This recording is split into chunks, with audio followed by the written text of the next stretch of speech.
महोदय,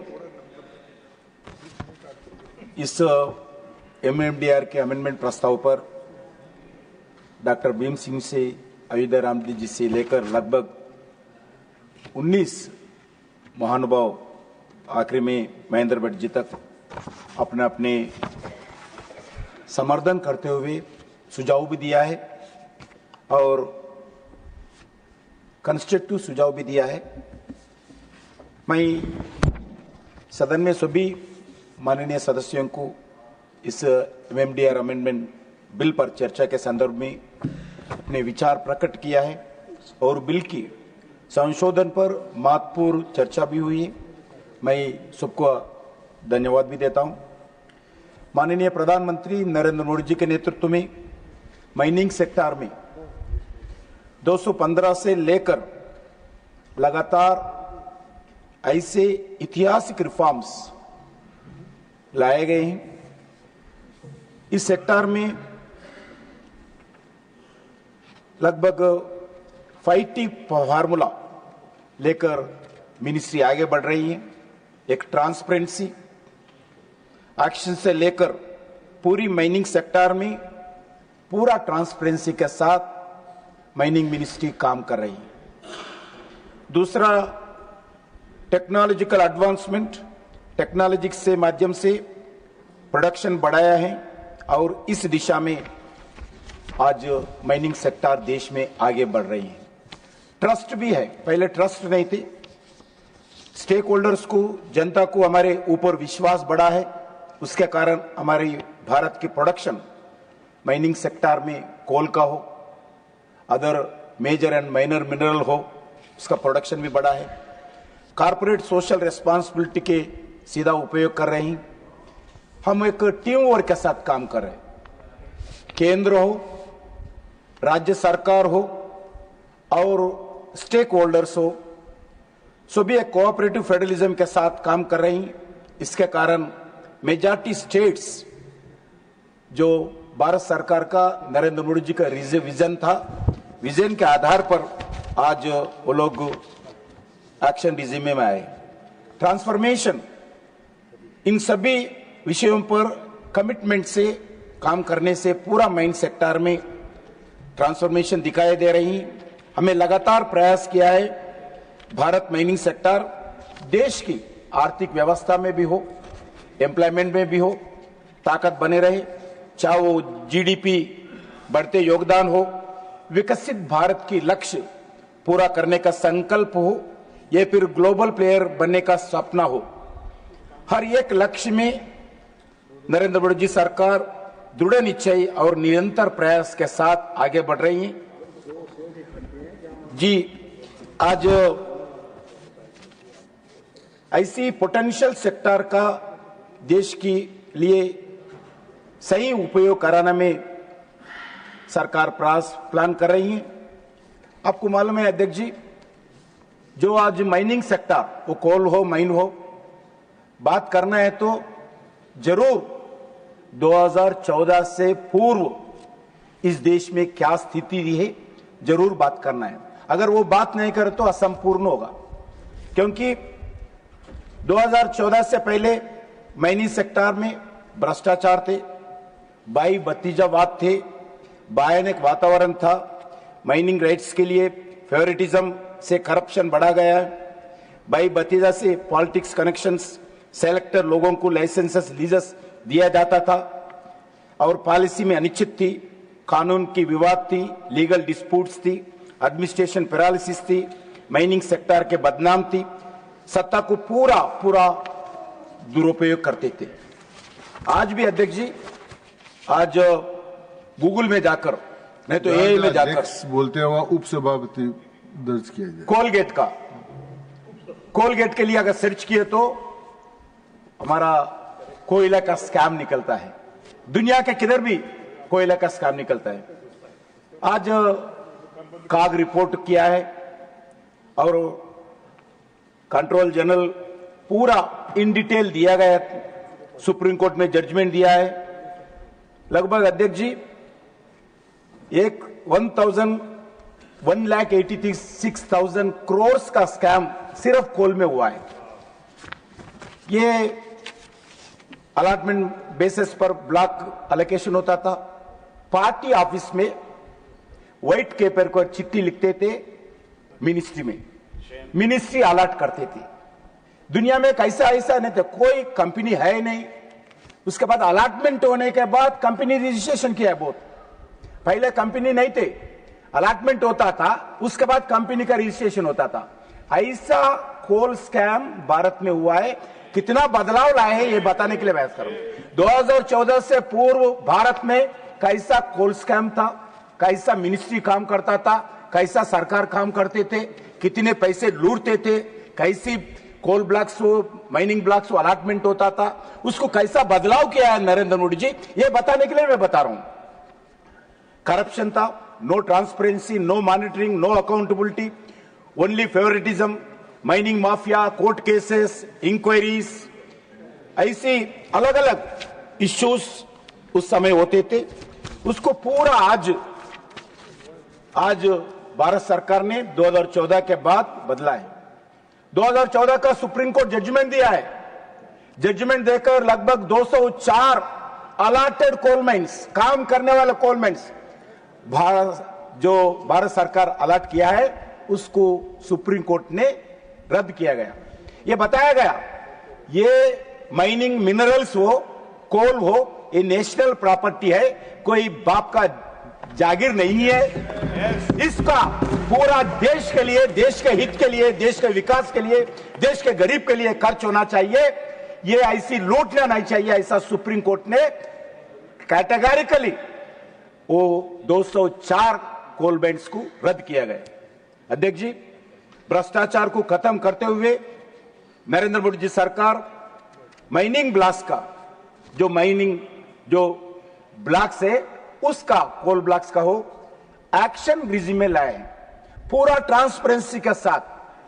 आज 2014 में इस सेक्टर में रेवोल्यूशनरी चेंजेस नरेंद्र मोदी जी सरकार लाए हैं। आजाद के बाद पहली बार माइनिंग सेक्टर में असली पोटेंशियल इस माइनिंग सेक्टर का रिकॉग्निशन करके आज देश के विकास में ला रहे हैं। मैं बताऊंगा क्या क्या विकास हुआ है, क्या क्या रेवेन्यू, कुछ आदरणीय सदस्य ने बात किया है ओडिशा के बारे में, ओडिशा के बारे में सब कुछ मैं बताऊंगा। अध्यक्ष जी, आज कंप्लीट ट्रांसपेरेंसी एक्शन सिस्टम के द्वारा पूरा माइनिंग ब्लॉक्स अलॉटमेंट किया जा रहे हैं। अलग अलग रिफॉर्म्स, कठिन निर्णय के कारण कोल सेक्टर में एफिशिएंसी बढ़ी है, public private partnership mining sector में कंपटीशन बढ़ा है। इसके कारण माइनिंग सेक्टर में रैपिडली आज आगे बढ़ रही है। माइनिंग सेक्टर में रिफॉर्म के कारण अपनी विरासत को पारदर्शिता और अधिक सामर्थ्य जोड़कर विकास रास्ते पर ले जाने के लिए सरकार प्रयास कर रही है।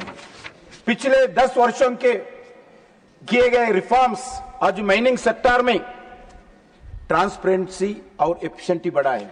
आदरणीय प्रधानमंत्री बार बार बोलते हैं, आज रिफॉर्म, परफॉर्म, ट्रांसफॉर्म, ये पूरा 100% कोल मिनिस्ट्री में, माइनिंग मिनिस्ट्री में आज लागू हो रही है।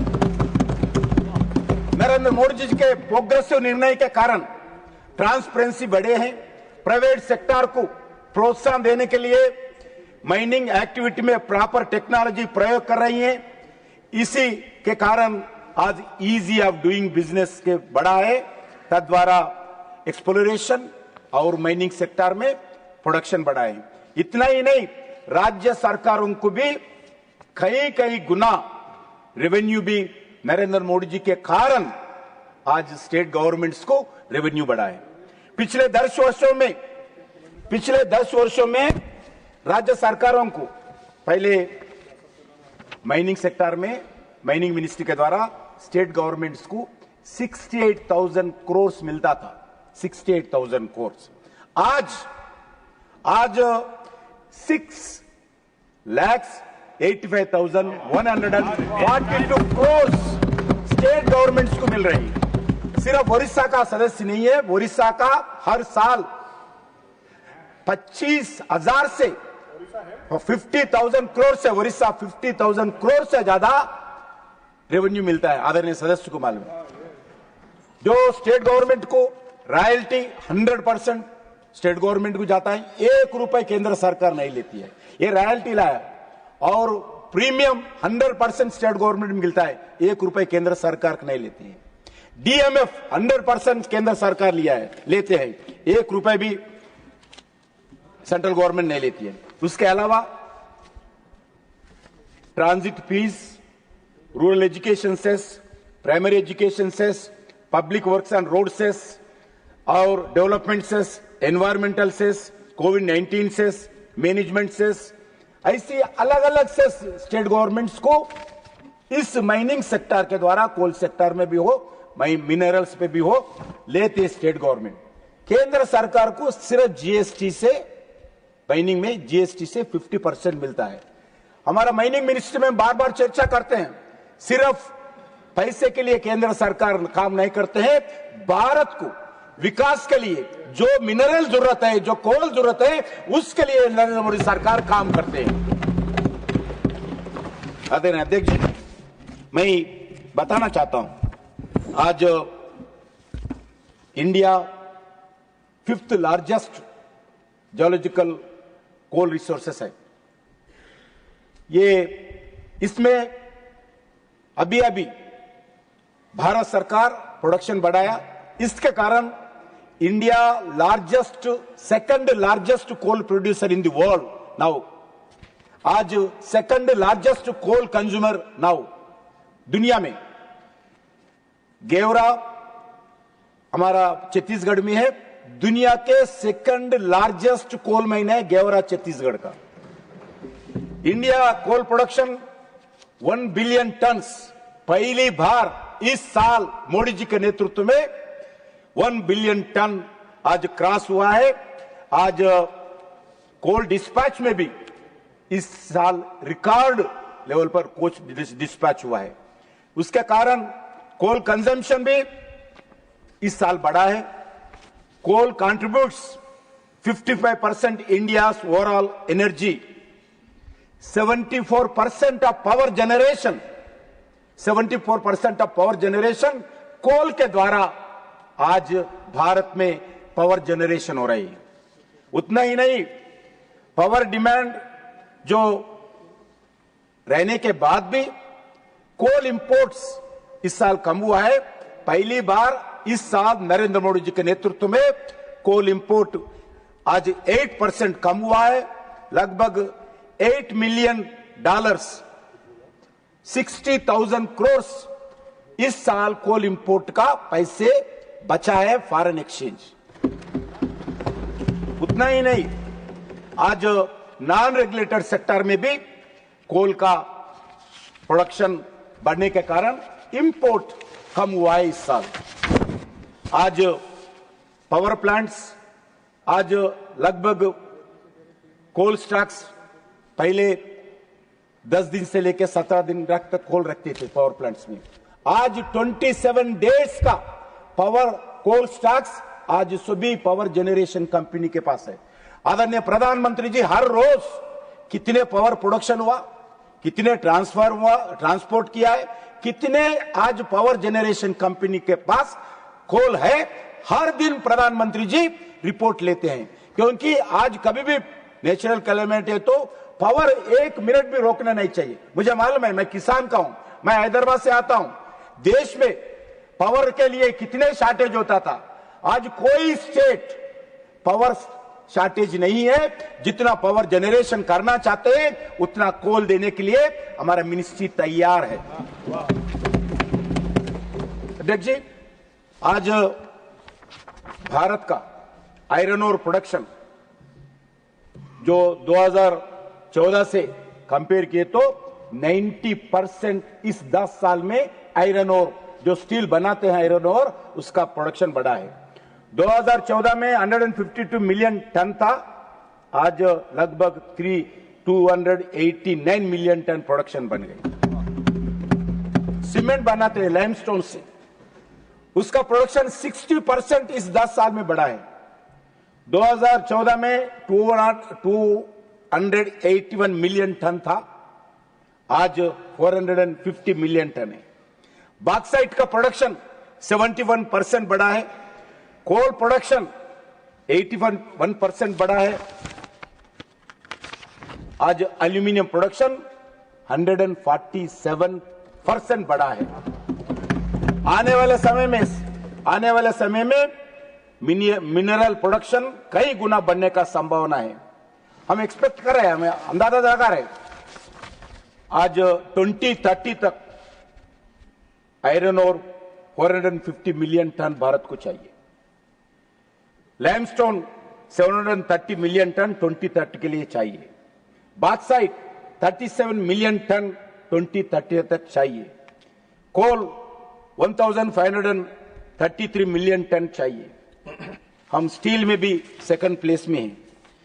आज मैं बताना चाहता हूं, आज रेवेन्यू भारत का देश के लिए सिर्फ एक कोल मिनिस्ट्री, माइनिंग मिनिस्ट्री काम नहीं कर रही है। आज अलग अलग रिफॉर्म्स लाए।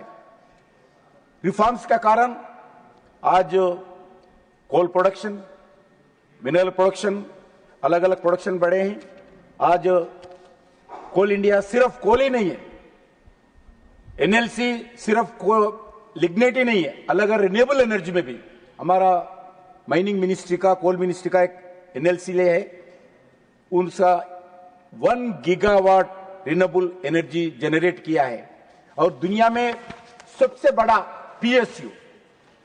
पीएसयू दुनिया में आज कोल प्रोडक्शन में ये भारत का है, कोल इंडिया है, दुनिया में सबसे बड़ा कंपनी। आज कोल के लिए आदरणीय बात करते, सही बात है, कोल रिजर्व्स अभी भी 389 बिलियन टन है, अभी रिजर्व्स। उसमें अभी तक निकाले 20 बिलियन टन, बहुत बाकी है। कोई अभी भी एक्साइजेबल का इसके लिए, कोल के लिए कोई प्रॉब्लम नहीं है। उसके साथ साथ आज माइनिंग सेक्टर में भी गवर्नमेंट बहुत कुछ काम चला रहे हैं। उसमें आज अलग अलग रिफॉर्म्स लाए हैं। इसके क्रिटिकल मिनरल के बारे में सभी सदस्य बहुत डिटेल विस्तार करते हुए चिंता व्यक्त किया है। जरूरी है, भारत में माइनिंग और मिनरल सेक्टर बोले तो कोल होता था, लाइमस्टोन होता था, आयरन ओर होता था, सैंड होता था, ग्रेनाइट होता था। मिनरल के जो क्रिटिकल मिनरल के बारे में अभी तक कोई काम नहीं हुआ है। अभी क्योंकि हमारे पास रिजर्व्स ही कम है, फैक्ट ये बताना चाहिए, रिजर्व्स कम है। हम 100% क्रिटिकल मिनरल के लिए विदेशों के ऊपर डिपेंड होते थे। आज हर सेक्टर में बेरिलियम बोल के एक क्रिटिकल मिनरल है, ऑटोमेटिव पार्ट्स हो, डिफेंस सेक्टर में मशीन की तैयारी हो, इलेक्ट्रिक कम्युनिकेशन तैयारी हो, और कोबाल्ट इलेक्ट्रिक व्हीकल्स हो, batteries, aerospace sector, colours manufacturing, gallium semiconductors, integrated circuits, LED, ऐसे 24 क्रिटिकल मिनरल्स को भारत सरकार आइडेंटिफाई करके नरेंद्र मोदी जी के नेतृत्व में लगभग 32,000 करोड़ मिशन क्रिटिकल मिनरल के नाम पर आज अभी भारत सरकार अलॉट किया गया 32,000 करोड़ इस क्रिटिकल मिनरल्स के लिए भारत सरकार खर्च करने वाले हैं। ये सिर्फ भारत में ही नहीं है, हम विदेश में जाकर जाम्बिया, ऑस्ट्रेलिया, अर्जेंटीना ऐसा कंट्रीज में गए। अर्जेंटीना में 5 लाख हमारा इसके लिए एक पीएसयू बनाया, काबिल बोल के भारत सरकार क्रिटिकल मिनरल्स को विदेश से लाने के लिए। कुछ सदस्य बोले हमारा मिनरल्स विदेश जा रहे, कोई मिनरल विदेश नहीं जा रहे, हम जाने को जो भारत के एग्जॉस्ट होने के बाद जाएगा, मगर क्रिटिकल मिनरल हम इंपोर्ट करें।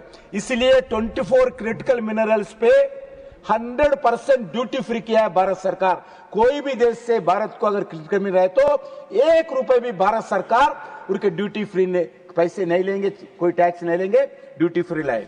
वैसे ही आज क्रिटिकल मिनरल के लिए अर्जेंटीना में हमारे काबिल गवर्नमेंट ऑफ इंडिया का PSU G to G basis, government to government basis चर्चा करके 5 ब्लॉक्स लिया है, एक्सप्लोरेशन शुरू किया है।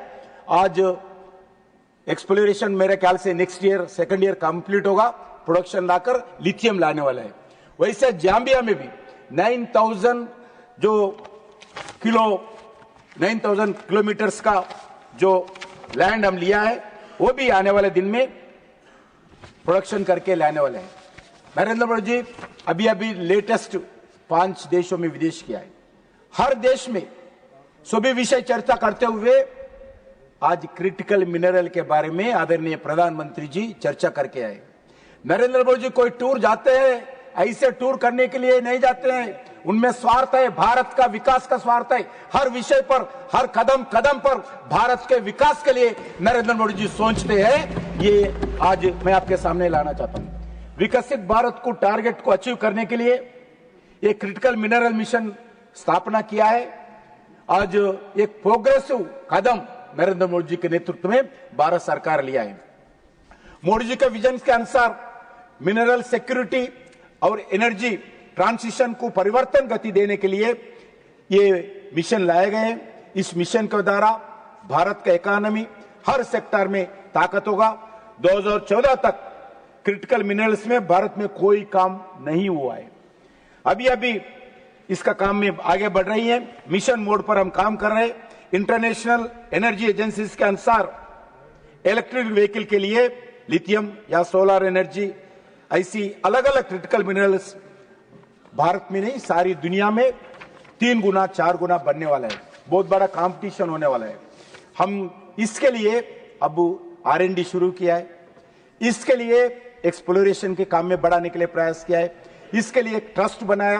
ट्रस्ट भारत के अंदर काम करता था, अभी वो ऑफशोर में उस एक्सप्लोरेशन करेंगे। अभी ऑफशोर एक्सप्लोरेशन कंप्लीट करके 13 ब्लॉक्स पहली बार इस साल नरेंद्र मोदी जी सरकार 13 ब्लॉक्स ऑफशोर के अंदर क्रिटिकल मिनरल्स को आइडेंटिफाई करके एक्शन में भी डाल दी जाए। अभी एक्शन चल रही है। अभी भारत सरकार क्रिटिकल मिनरल्स के लिए इस एनमेट के द्वारा विदेशों में जाकर, अलग अलग देशों में जाकर उधर से सरकारों से बातचीत करके उधर भी एक्सप्लोरेशन करके उधर भी मिनरल लेकर भारत लाएंगे। उतना ही नहीं, प्राइवेट सेक्टर भी जितने भी भारत के एंटरप्रेन्योर्स है उस लोगों से हम प्रोत्साहन कर रहे हैं। विदेश में जाइए, आप क्रिटिकल मिनरल में ब्लॉक्स मिनरल माइनिंग करिए। भारत को उस मिनरल को लाने के लिए हम प्राइवेट सेक्टर को भी विदेश जाने के लिए जो इंडियन एंटरप्रेन्योर्स है उनको भी प्रोत्साहन करें। ये भी लगातार हमारा मिनिस्ट्री काम कर रही है। उसके साथ साथ जो आज लिथियम के लिए अभी छत्तीसगढ़ में, राजस्थान में एक्सप्लोरेशन कंप्लीट करके एक्शन भी किया है और जम्मू कश्मीर जैसे प्रांत में जाकर भी हम एक्सप्लोरेशन शुरू किया है। First phase, second phase, third phase के बाद नेक्स्ट ईयर अभी मुख्यमंत्री जी से बात किया, नेक्स्ट ईयर जनवरी में कंप्लीट करके उसमें एक्शन डालने के लिए चर्चा कर रहे हैं। जितना जल्दी हो सकते तो हम एक्सप्लोरेशन कंप्लीट करके अगर वातावरण ठीक है तो जरूर उस एक्टिविटी में भी हम आगे बढ़ने के लिए प्रयास करेंगे। आदरणीय अध्यक्ष जी, ये क्रिटिकल मिनरल में भी हो, कोल में भी हो, अदर माइनिंग सेक्टर में भी हो, हम पूरा तरह कमिटमेंट के साथ भारत सरकार काम कर रही है। आज अलग अलग रिफॉर्म्स ला रही है। ये रिफॉर्म्स का रिजल्ट है। प्रधानमंत्री जी बार बार बोलते हैं कोई भी गवर्नमेंट के द्वारा पॉलिसीज के कारण माइनिंग सेक्टर में कोई पीछे नहीं हटना चाहिए, दुनिया के साथ आगे बढ़ना चाहिए, दुनिया के साथ कंपटीशन में बढ़ना चाहिए। दुनिया से जैसा चाइना अलग अलग देशों से मिनरल उस देश को वापस ले जाते हैं, भारत सरकार भी अलग अलग देशों में जाकर प्रयास करके क्रिटिकल मिनरल्स को भारत लाना चाहिए, क्योंकि भारत बहुत बड़ा बाजार है। आज सेलफोन से लेकर आज एरोप्लेन तक, इलेक्ट्रिक से लेकर इलेक्ट्रॉनिक तक, आज लैपटॉप से लेकर स्पेस टेक्नोलॉजी तक क्रिटिकल मिनरल का जरूरत है। आखिरी एग्रीकल्चर सेक्टर में भी अगर क्रिटिकल मिनरल्स बिना आज फर्टिलाइजर नहीं मिलता है। इसलिए क्रिटिकल मिनरल का बहुत बड़ा डिमांड आज हमारा सामने चैलेंज है। इसको इंक्रीज करने के लिए हम लगातार प्रयास कर रही है। आज हमारा एक्सप्लोरेशन एजेंसी GSI उसका 175 इयर्स का इस साल होते हैं। 175 इयर्स का पुराना है, मगर ठीक तरीके से आज क्रिटिकल मिनरल का काम नहीं किया है। मोदी जी सरकार आने के बाद GSI का सेपरेट डिवीजन खोलकर क्रिटिकल मिनरल में हर स्टेट में कैसा एक्सप्लोरेशन हो रहा है, वो जम्मू कश्मीर हो, वो राजस्थान हो, छत्तीसगढ़ हो, उसका एक टारगेट बनाकर एवरी महीने मॉनिटरिंग करते हुए क्रिटिकल मिनरल के ऊपर भी एक्सप्लोरेशन GSI के द्वारा सक्सेसफुली हम एक एक ब्लॉक आइडेंटिफाई कर रहे, उसका आने वाले दिन में एक्शन भी करेंगे। उसके साथ साथ अध्यक्ष जी, आज नरेंद्र मोदी जी सरकार ये एक ही नहीं है, अलग अलग विषय पर, मैं अभी जाम्बिया का बात किया, जाम्बिया में 9000 स्क्वायर किलोमीटर का एक्सप्लोरेशन करने के लिए जाम्बिया सरकार भारत सरकार को दिया है। वैसा ही आज काबिल के द्वारा अलग अलग देशों में जाकर एक्सप्लोरेशन करके माइनिंग सेक्टर में मिनरल लाने के लिए हम प्रयास कर रहे हैं। अध्यक्ष जी, ये अलग अलग निर्णय आज कोल ब्लॉक्स का हो, माइन ब्लॉक्स का हो, माइनिंग करते वक्त जो भी समस्या आते हैं उसको दूर करने के लिए प्रयास करें। उसके साथ साथ अध्यक्ष जी, मैं जैसा स्टेट गवर्नमेंट्स का जो इनकम बताया, DMF के द्वारा पहले कोई सोचे नहीं थे, खाली गांव में जाते थे, गांवों को लोगों को हटाते थे, उनका किसानों को हटाते थे, वो लैंड में माइनिंग करते थे, वापस आते थे। आज नरेंद्र मोदी जी सरकार ये तय किया है 143 कोल माइंस, उसको माइन क्लोजर के द्वारा ठीक तरीके से इंटरनेशनल स्टैंडर्ड पर पूरा ग्रीनरी डेवलप करने के लिए ये साल एक्शन प्लान शुरू किया है 143। हमारा जिम्मेदारी है, नेचर को बचाना नरेंद्र मोदी जी सरकार का जिम्मेदारी है। कुछ लोग सदस्य बोले थे, बिल्कुल 100% हम नेचर को बचाएंगे।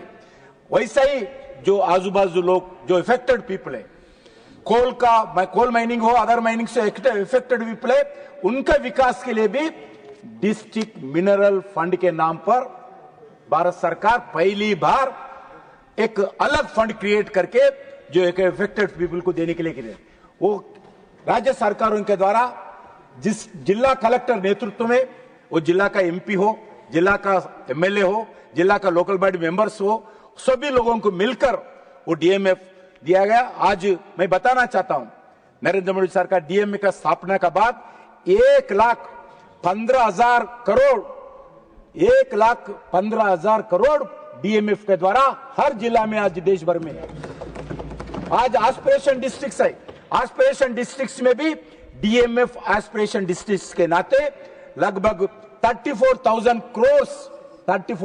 करोड़ एस्पिरेशन डिस्ट्रिक्ट्स में DMF के फंड के द्वारा उस लोकल लाने वाले रोडों को पानी के लिए भी हो, रोड के लिए भी हो, हेल्थ के लिए भी हो, एजुकेशन के लिए भी हो, प्राइमरी हेल्थ सेंटर के विषय पर भी हो, रोजगार के विषय पर भी हो, उस माइनिंग इफेक्टेड एरिया में, कोल ब्लॉक्स के माइनिंग ब्लॉक्स में जो इफेक्टेड पीपल है, उनके वेलफेयर के लिए नरेंद्र मोदी जी सरकार DMF पे स्थापना किया है, आज सक्सेसफुली काम किया है।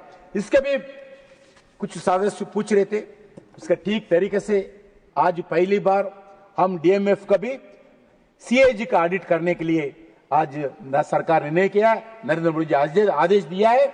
देने के बाद आज हर DMF का हर एक प्रोजेक्ट के, क्योंकि बड़ा प्रोजेक्ट्स आज DMF द्वारा 4 लाख प्रोजेक्ट सैंक्शन किया, 4 लाख प्रोजेक्ट्स देश में सैंक्शन किया, लगभग 2,39,000 प्रोजेक्ट्स कंप्लीट किया है। वो 2,39,000 प्रोजेक्ट्स का आज हम कागज देने वाले हैं पूरा ऑडिट करने के लिए। एक एक रुपए जो गरीबों के लिए, गांवों के लिए, कोल माइनिंग इफेक्टेड के पीपल के लिए जो पैसे एकत्रित हुआ है, ठीक तरीके से खर्च होना चाहिए, ऐसा हमारा निर्णय है।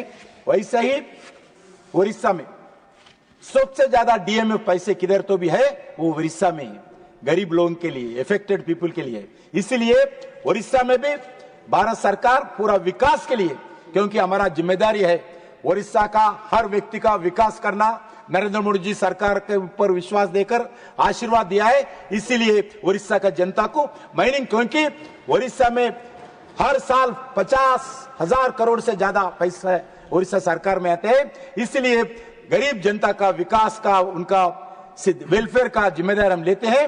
माइनिंग मिनिस्ट्री पूरा उड़ीसा में भी काम करके दिखाते रहेंगे। वैसा ही आज एक्सप्लोरेशन काम के में भी अलग अलग विकास के काम हम कर रहे हैं। मैं आपके द्वारा सांसद महानुभावों से अनुरोध करना चाहता हूं, माइनिंग मिनिस्ट्री आज जिम्मेदारी के साथ काम कर रहे हैं, अकाउंटेबिलिटी के साथ काम कर रहे हैं, मोदी जी के विजन के आधार पर रिफॉर्म्स ला रहे हैं। इसलिए मैं आप सब लोगों से अनुरोध करता हूं उसका समर्थन करके इस बिल को पास करने के लिए। धन्यवाद मंत्री महोदय।